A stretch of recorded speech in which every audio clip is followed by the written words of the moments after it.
భయపడే సమస్య లేదు. ఇక్కడ జెన్యూన్ ఉన్నంతసేపు మాట గట్టి వస్తుంది, తప్పు చేస్తే మాట తడుపడదు. దేనికి భయపడాలి?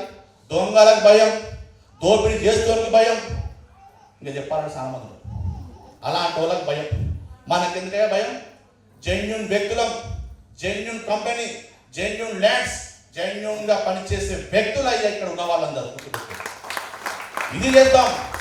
ఈ ప్రపంచం కాదు, సెకండ్ యానివర్సరీ వరకు 5,000 మందితోటి మోత మోగించబోతుంది శ్రీభద్ర. గుర్తు పెట్టుకుని పనిచేయాల్సిందే.